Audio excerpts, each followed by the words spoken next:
ETF index mutual funds నేర్చుకుని stock మార్కెట్లో రాణించాలనుకుంటున్నారా? వెంటనే ఈ నెంబర్కి కాల్ చేయండి. హలో రామ్ గారు. హాయ్ నారాజు. చాలామంది అండి ఒక కంఫర్ట్ జోన్లో బతికిస్తూ ఉంటారు.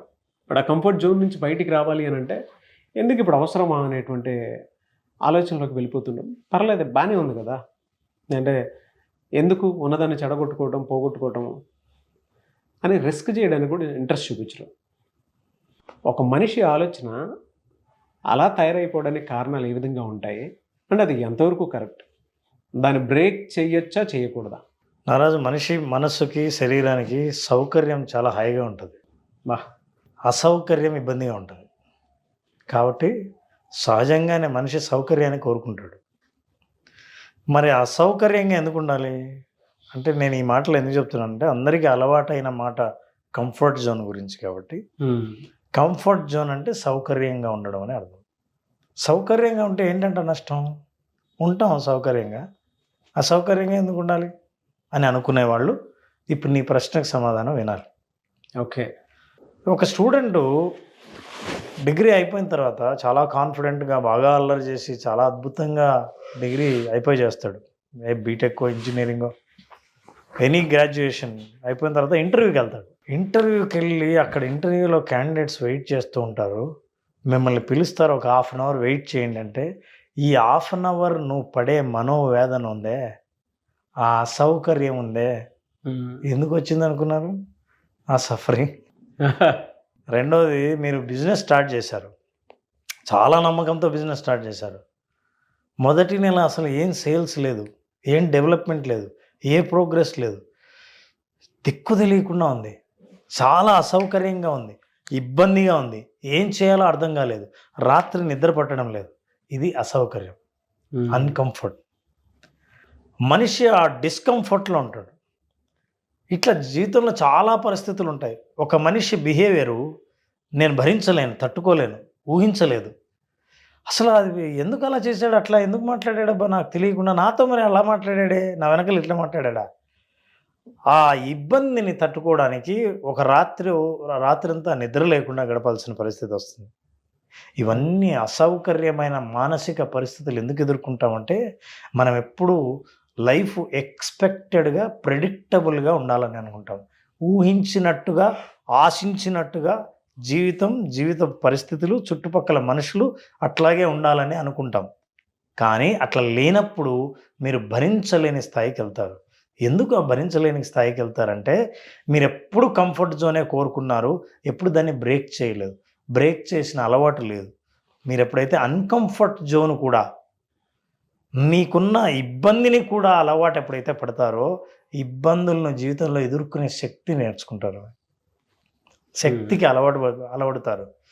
చాలామంది జీవితంలో సక్సెస్ కాలేకపోవడానికి, కష్టాలను ఎదుర్కోలేకపోవడానికి కారణం అంటే ఏ కొంత ఇబ్బంది వచ్చినా సరే దాని నుంచి పారిపోయే ప్రయత్నం చేయడం లేదా భయపడే ప్రయత్నం చేస్తాం.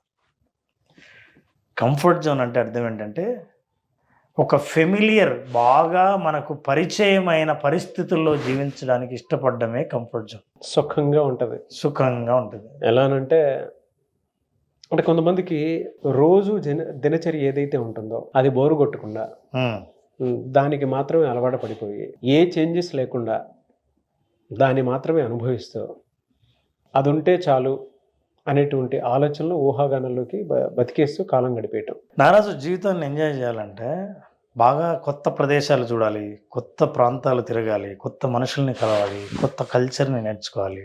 అయితే నా కంఫర్ట్ ఎక్కడుంది?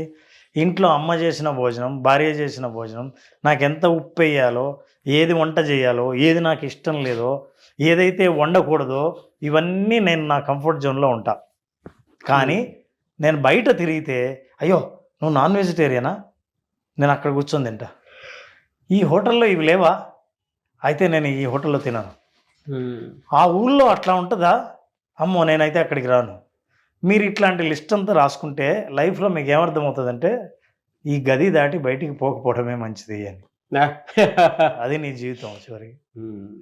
ఇక కంఫర్ట్లోనే నువ్వు బతికితే నువ్వు ఏం నేర్చుకుంటావు, ఏం చూస్తావు, ఏం అనుభవాలు నీకు వస్తాయి, ఏం నేర్చుకుంటావు?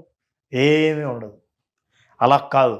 మళ్ళీ కోరికలో మాత్రం అందరూ ఈ ప్రపంచాన్ని చాలా విషయాలు నేను తెలుసుకోవాలి, చాలా కొత్త అనుభవాలు ఏంటో చూడాలి, కొత్త రుచులు ఏంటో తెలుసుకోవాలి, కొత్త భావాలు ఏంటో నేను తెలుసుకోవాలి అని అనుకున్నప్పుడు మనిషి ఈ అన్కంఫర్ట్ జోన్ ఏదైతే ఉందో దాన్ని ఎక్స్పీరియన్స్ చేయకపోతే, అన్ఫెమిలియారిటీ ఏదైతే ఉందో, పరిచయం లేని పరిస్థితులకు అలవాటు పడ్డం నేర్చుకోకపోతే ప్రతి పరిస్థితి నీ జీవితంలో కొత్తగా ఉండి మిమ్మల్ని భయపెడుతూనే ఉంటుంది. స్ట్రెస్కి, యాంగ్జైటీకి, ఖచ్చితంగా అదే భయానికి, మానసికంగా విపరీతమైన ఒత్తిడి, ఆందోళన, భయానికి గురికావడానికి కారణం ఏంటంటే, ఇంకా చిన్న రహస్యం కొంచెం లోతుకి వెళ్దాం. నాన్న, కంఫర్ట్ జోన్ అంటే అర్థం ఏంటంటే, నేనున్న స్థితిలో నేను చేస్తున్న పనిని ఎవ్వరూ టెస్ట్ చేయడం లేదు అని అనుకోవడం కంఫర్ట్ జోన్. బాగా ఆలోచించు.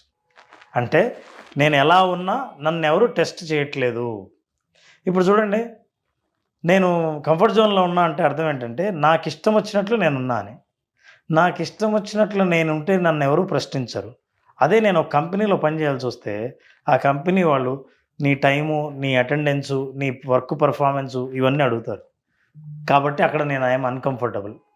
సో నా కంఫర్ట్ జోన్ బ్రేక్ చేయలేక ఆ కంపెనీ నాకు నచ్చలేదు, ఈ శాలరీ నాకు నచ్చలేదు, ఈ వ్యక్తి బిహేవియర్ నాకు నచ్చలేదు. మనిషి ఎప్పుడు గ్రో అవుతాడంటే, మానసికంగా మెచ్యూరిటీ ఎప్పుడు పెరుగుతుందంటే, నీ కంఫర్ట్ జోన్ యొక్క పరిధి పెరిగినప్పుడు. అందరినీ కలుపుకుంటా, నాకు నేను ఇంతకుముందు ఇబ్బంది పెట్టేది ఇప్పుడు ఇబ్బంది పెట్టట్లేదు. ఉదాహరణకి నారాజు, చిన్న విషయమే, ఎక్కడో ఒక చోటికి మీకు ఏదో వస్తువు కావాలి, అక్కడికి వెళ్తే పెద్ద క్యూ ఉంది ఆల్రెడీ, నువ్వు నిలబడి ఉంటావు. నేను ఇంతసేపు నేను వెయిట్ చేయనబ్బా. ఇది ఎగ్జాంపుల్ ఏంటంటే, ఈ సమ్మర్లో తాటి ముంజలు అమ్ముతున్నారు. అయితే మా అబ్బాయి తాటి ముంజలు తినాలని ఉంది అని అడిగాడు. తినాలని ఉందంటే కొనాలి, కొని తీసుకురావాలి. మిట్ట మధ్యాహ్నం రోడ్డు పక్కన ఒక అతను కొడుతున్నాడు. 8 మంది వరుసగా లైన్లో ఉన్నారు. నీకు కావాలని అంటే 9వ వాడిగా 8 మంది అయిపోయేదాకా నువ్వు ఎదురు చూడాల్సిందే. కానీ నీకు అన్కంఫర్టబుల్, పోతే పోయిందని. ఇప్పుడేంటి, ఈ సమ్మర్లో నువ్వు తాటి ముంజలు తినాలని ఉంటే నువ్వు దాన్ని ఫెమిలియర్గా మార్చుకొని ఆ ఇబ్బందికరమైన పరిస్థితిని అనుకూలంగా మార్చుకోవడం నిలబడితే నీకు అవి దక్కుతాయి, లేకపోతే లేదు. అవును. అట్లా దక్కాలని అనుకున్న వాళ్ళు ఎంతసేపు అయినా సరే ఎండలో క్యూలో నిలబడి ఉన్నారు. ఎవరైతే నిలబడి ఉన్నారో వాళ్ళ వంతు వచ్చింది, అప్పుడే వచ్చిన వాడు చూసారా వీడెంత అదృష్టవంతుడు. అదృష్టవంతుడు కాదు, నువ్వు ఇప్పుడు వచ్చావు, కానీ అతను గంట ముందు నుంచి అక్కడ నిలబడి ఉన్నాడు. సో అన్కంఫర్టబుల్గా ఉన్నదాన్ని కంఫర్ట్గా మార్చుకొని దాన్ని భరించడం నేర్చుకుంటే, ఏది సొంతం చేసుకోవాలనుకున్నావో సొంతం చేసుకోగలిగిన ఓర్పు, సహనాన్ని నువ్వు నేర్చుకుంటావు. True sir. ఛాలెంజెస్ని మనం ఎప్పుడైతే బలంగా ఫేస్ చేస్తామో మన ఇన్నర్ పొటెన్షియల్ మనకి బయటపడుతూ ఉంటుంది. ఒక రోజు భయపడతాము, బట్ రెండో రోజు దాన్ని ఎలా ఫేస్ చేయాలో ఒకటి సొల్యూషన్ దొరుకుతుంది, 2 వే ఈజీ అవుతుంది, 3 మన మీద మనకు కాన్ఫిడెన్స్ పెరుగుతుంది. అండ్ ఇంకొకటి, ఛాలెంజెస్ మనకు నేర్పించే ప్రతి పాఠం ఏదైనా ఉంది అని అంటే సార్, మన ఎక్స్పీరియన్స్ని ఇంకా బెటర్ చేస్తుంది అంతే. అవును, అది ఎప్పుడైతే మనం బెటర్గా మారిపోతూ ఉంటామో అదే నేర్చుకోవడం అంటే. నాకు ఒకటి బాగా గుర్తొస్తుంది సార్, అంటే మాట్లాడేటప్పుడు గుర్తొస్తుంది.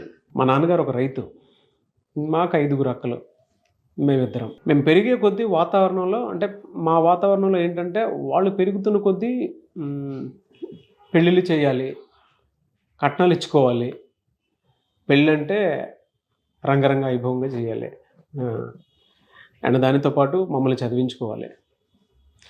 ఒక్కొక్కటి ఫేస్ చేసేటప్పుడు నేను దగ్గరే ఉన్నాను కదా, అంటే 5 తర్వాత నేను పుట్టాను కదా, నేను కొన్ని చూస్తూ ఉన్నాను అనమాట. మా మదర్ ఏది చెప్పినా కూడా ప్రతిదీ మాకు లైఫ్ స్కిల్స్ నేర్పించేవాళ్ళు. దీన్ని ఇలా ఫేస్ చేయాలి, దీన్ని ఇలా ఫేస్ చేయాలి. వెనకాల నుంచి మా మదర్ ఉండి మా ఫాదర్ని నడిపిస్తూ ఉంటే నేను చూసి, ఓహో దీన్ని వీళ్ళు ఇలా క్లియర్ చేశారు, వీళ్ళు ఇలా క్లియర్ చేశారని చెప్పేసి ఒక క్లారిటీ వచ్చిందనమాట. పెద్దయిన తర్వాత 5 పెళ్ళిళ్ళు అయిపోయిన తర్వాత నాకు అనిపించింది, నా పెళ్లి చేసుకోవడానికి నేను కష్టపడ్డానేమో, కానీ వాళ్ళ పెళ్లి చూసిన తర్వాత మాత్రం నాకు క్లారిటీ వచ్చింది. ఏదైనా ఫేస్ చేసేటప్పుడు ధైర్యంగా ముందుకు వచ్చేసిన తర్వాత సగం జర్నీ అయిపోయింది అని వెనక్కి తిరిగి చూసుకుంటే ఒక గొప్ప మార్క్ ఒకటి కనిపిస్తూ ఉంటుంది. మేబీ ఫ్యూచర్లో నేను అంత గొప్పగా చేయలేనేమో అనేటువంటి ఆలోచన వస్తుంది. నిజం సార్, కరెక్ట్. ప్రీవియస్ ఎక్స్పీరియన్స్లో ఒకప్పుడు నేను 20-30 షూట్లు చేసింది, నేను వాళ్ళ క్వాలిటీ కోసం ఇంకో దానికోసం చేస్తే అనుభవం ఏం నేర్పిస్తుంది అని అంటే కొంచెం మంచిది ఒకటో రెండో చేస్తే చాలు అనేటువంటి ఆలోచనకు వచ్చింది. చూడండి, బెటర్ ఎక్స్పీరియన్స్ ఇంకా ఎంత బెటర్ చేసింది అని అంటే క్వాలిటీ పర్సన్లో తయారయ్యేలా చేసింది. తయారవుతారు. ఆ కంఫర్ట్ జోన్ను బ్రేక్ చేసి అన్కంఫర్ట్కి అలవాటు పడగలిగితే, ఉదాహరణకి నారాజు ఒక అబ్బాయి బాగా చదువుకున్నాడు, మంచి జాబ్ వచ్చింది, రిజైన్ చేసి వచ్చాడు. ఎందుకని అడిగితే ఆ ఊర్లో ఫుడ్ పడలేదు అన్నాడు. తర్వాత ఎండలు ఎక్కువ అన్నాడు. ఆ తర్వాత వాళ్ళ భాష రాదు అని అన్నాడు. వీడికి ఎక్కడ పని చేయాలి? వాళ్ళ ఊర్లో పని చేయాలి. వాళ్ళ ఊర్లో కూడా భోజనం ఎక్కడ తినాలి? వాళ్ళ ఇంట్లో తినాలి. భాష ఎవరితో మాట్లాడాలి? తనకు వచ్చిన భాష ఉన్న వాళ్ళతోనే మాట్లాడాలి. చివరికి సొంత వ్యాపారం పెట్టుకుంటే తప్ప నువ్వు ఎక్కడ పని చేయలేవు. ఎస్, ఇలా మనిషిని అభివృద్ధి లేకుండా చేసేది కంఫర్ట్ జోన్. అందుకే ఇది నేర్చుకోవాలంటే మనిషి అన్కంఫర్ట్ ఎలా ఉంటుందో నేర్చుకోవాలి. అసలు అన్కంఫర్ట్తో భరించడం ఎలాగో నేర్చుకోవాలి. అట్లా నేర్చుకోవాలంటే ఒక పని చేయండి. అంటే మనిషి నాలో రోజు రోజుకు ఓర్పు పెరుగుతోంది. ఇంతకుముందు నన్ను ఇబ్బంది పెట్టేవాళ్ళు, అరే వాడిని చూస్తేనే నాకు అస్సలు ఇష్టం లేదు, వీళ్ళ పక్కన నేను అస్సలు కూర్చోను, మీరు భోంచేస్తుంటే అసలు నాకు వద్దు, నేను సపరేట్గా తిన్నా. ఇట్లాంటి చోటు నుంచి వచ్చి చుట్టూ ఏం జరుగుతున్నా సరే నా పీస్ని ఎవరు డిస్టర్బ్ చేయకపోతే నేను ఎంత మెచ్యూర్ అయినట్టు. అది చెయ్యాలంటే మీరు భోజనం పెట్టుకొని తినాలని అనుకున్నప్పుడు వెంటనే ఏదైతే సరే మీ ఎదురుగా ఉన్నది తినాలని అనిపించినప్పుడు దాన్ని చూస్తూ తినకుండా కనీసం 15 నిమిషాలు ఎదురు చూడండి. నెంబర్ 2, మీకు ఏ పని చెయ్యాలంటే ఇబ్బందో, ఇష్టం లేదో, కష్టంగా ఉంటుందో మీ డెవలప్మెంట్కి ఆ పనిని చేయండి. నిద్ర లేవాలి, పొద్దున్నే నిద్ర లేవాలనిపించదు, నిద్ర లేవాల్సిన అవసరం కూడా లేదు మీకు, అయినా నిద్ర లేవండి. మీ శరీరం నేర్చుకుంటుంది ఇబ్బందుల్ని ఎలా అలవాటు చేసుకోవాలి అని. ఎందుకంటే భవిష్యత్తులో నాకే ఇబ్బందులు రావు అని అనడానికి మీరు భగవంతుడు కూడా కాదు. కాబట్టి మీతో మీరు ప్రయోగం చేస్తూ వెళ్తే అన్కంఫర్టబుల్ మనుషులతో మాట్లాడండి. వాళ్ళు ఉండగా అట్లాగే ఉండండి. మీకు మాట్లాడాలని అనిపించినా, అవతల వాళ్ళు మాట్లాడుతుంటే మధ్యలో డిస్టర్బ్ చేయాలని అనిపించినా డిస్టర్బ్ చేయకుండా పూర్తిగా వినండి. ఇవన్నీ ఏం చేస్తుంది తెలుసా? మీ శరీరము, మనసు అన్నీ చుట్టూ ఉన్న ఇబ్బందిని అంటే అన్ఫెమిలియర్ని ఫెమిలియర్గా మార్చుకుంటుంది, అన్కంఫర్టబుల్ సిచ్యువేషన్ని కంఫర్ట్గా మార్చుకుంటుంది. సో మీరు మళ్ళీ ఇంకొక కంఫర్ట్ జోన్ క్రియేట్ చేస్తారు. కొంతకాలం తర్వాత మళ్ళీ అది బ్రేక్ చేస్తారు. అట్లా మనిషి ముందుకు వెళ్తూ పోతాడు. ఏంటో నాకైతే నా లైఫ్ ఎక్స్పీరియన్సే గుర్తొచ్చింది. అంటే మా ఫాదర్ మొదటి అక్కకి పెళ్లి చేసినప్పుడు ఒక ఛాలెంజింగ్, రెండో అక్కకి పెళ్లి చేసేటప్పుడు ఇంకొక ఛాలెంజ్, మూడో అక్కకి, నాలుగో అక్కకి ఇలా అంటే ఒక కంఫర్ట్ బ్రేక్ చేయడానికి ఇది అయిపోయిందిరా అనుకునే టైంలో ఇంకొకటి. సో మొదటి పెళ్ళికి మొదట్లో భయపడిన వ్యక్తి నాలుగో పెళ్ళి అతి సాధారణంగా చేసి ఉంటాడు. తీరా మా దానికి వచ్చేటప్పుడు మేము భయపడ్డామేమో, కానీ మా తమ్ముడు పెళ్ళికి వచ్చేటప్పటికి ఫామ్లోకి వచ్చేసారు. అంటే అనిపించింది సార్, మీరు మాట్లాడుతుంటే ఒక విషయం అంటే ఒక మనిషి ఒక విషయంలో కంఫర్ట్ జోన్ బ్రేక్ చేస్తూ ఉంటే ఎంత గొప్పగా తయారవుతాడని చెప్పడానికి మాత్రం బెస్ట్ ఎగ్జాంపుల్స్. బట్ బ్రేక్ చేయాలి అంతే. మనల్ని మనం ఎంత బెటర్గా మార్చుకోవాలి అని అంటే బంగారాన్ని తనకు ఒక షేప్లోకి తీసుకురావడానికి చుట్టూ ఎలా అయితే చెక్కేస్తామో మనకు కావాల్సిన విధంగా కాల్చి సుత్తితో కొట్టి నీళ్ళల్లో ముంచి వేడి చేసి ఇన్ని చేస్తే తప్ప అందమైన హారంలా మారదు. అవును. అరే బంగారం చాలా కాస్ట్లీ, దాన్ని కొడితే ఎట్లా అని అంటే ఆ ముద్ద ఉంటుంది, అది ఎక్కడో మీరు సంకలో పెట్టుకొని పోవాల్సిందే తప్ప మెడలో వేసుకుని తిరగలేరు. థ్యాంక్ యూ అన్న, thank you so much Ram గారు. Thank you.